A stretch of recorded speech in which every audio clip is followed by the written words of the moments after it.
Now, when Christians don't pray biblically, our hearts very easily grow calloused.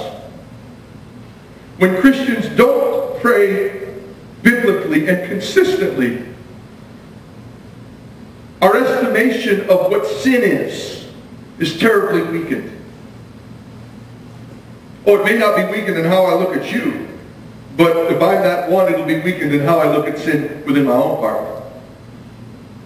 When Christians don't pray as they ought to, biblically, and with a longing heart for the Master, that even their study of the Word can become very, very wooden if they study it at all. Without the secret closet, without a place of communion with the Master, we become very, very jaded and hard in our religion. So Jesus will address that in many places, but this being one of them. Luke chapter 18, he gives two parables. The first one is about a widow, and it concludes with another, but they're both dealing with prayer. The first one stresses, without reading it all, you can read it later, some of you are quite familiar with it. The first one deals with persistence in prayer.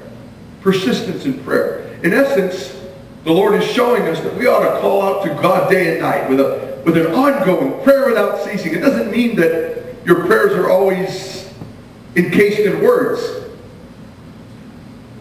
but your heart always reaching out to God, always crying out for His grace, His strength, His direction, His counsel, His conviction. Persistence in that first parable.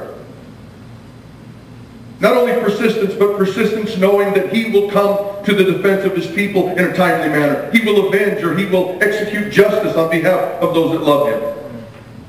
His time's not always our time. In fact, I'd say most of the time, if not all the time, His times are not our times.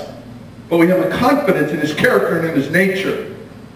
And then He closes that part out by saying, when the Son of Man cometh, shall He find faith on the earth? Now it seems by this time, it's likely that some Pharisees were gathering around. I'm not certain. Luke doesn't make that abundantly clear, but let's just say, for sake of argument, that's what happened.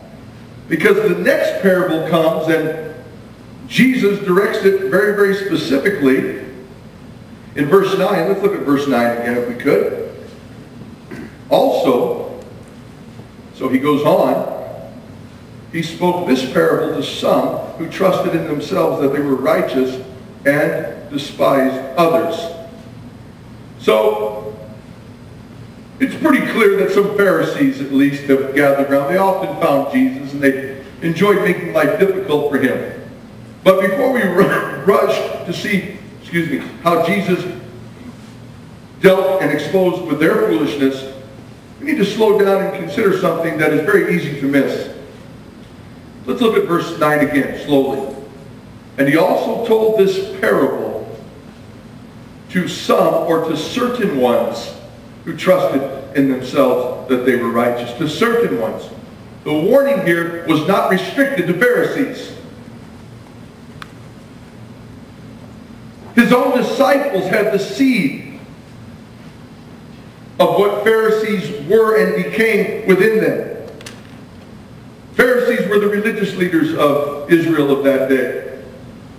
They were what we would call, in our times, the clergy, the preachers, the ministers, the teachers of the Word of God. Excuse me. And they had become largely, perhaps with an exception or two, Nicodemus seems to be one of those that were the exception, but they became largely very self-righteous. And so Jesus, yes, He's hitting the Pharisees head on, and He did that frequently. But He's also hitting you and I head on. We can see in the behavior of the disciples in the very next scene, verse 15. I think it is, yes, Luke 18:15. That the disciples had a sense of superiority and inflated wisdom and importance.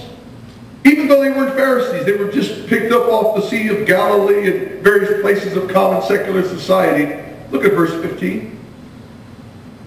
Then they also brought in infants to Him, People were bringing infants to Jesus, that he might touch them. But when his disciples saw it, they rebuked them. Jesus had to correct them. If you don't become like a little child, you're not getting in either. But you see how we jump on the Pharisees, and well, we should. We're going to spend a week or two looking at this Pharisee fellow. But the same element is latent within us. To consider ourselves more important and to look down upon others and to view God as our debtor. That he owes us something. It's a very subtle form of religious pride. You know, there's a lot of things in life that are dangerous. The bar is a dangerous place to go. The pornography theaters or channels, I guess, or things like that, dangerous place to go. Certain people's homes are dangerous places to go. You know, you hear the gossip and all that stuff. The world is vile. But I venture to say there's probably not a more dangerous place than to be in the state of religion without the reality of Christ. Having a form of godliness but denying the power thereof. Thinking that we're right on. Thinking that maybe even our doctrine is correct, but having a heart that is far removed from submission to the Holy One. That's a more dangerous place than probably everything that this world could throw at us. And so Jesus had to address this, and his disciples were listening. If you're placing your confidence in your own righteousness, number one, you're terribly deceived. And number two, you're heading for certain judgment.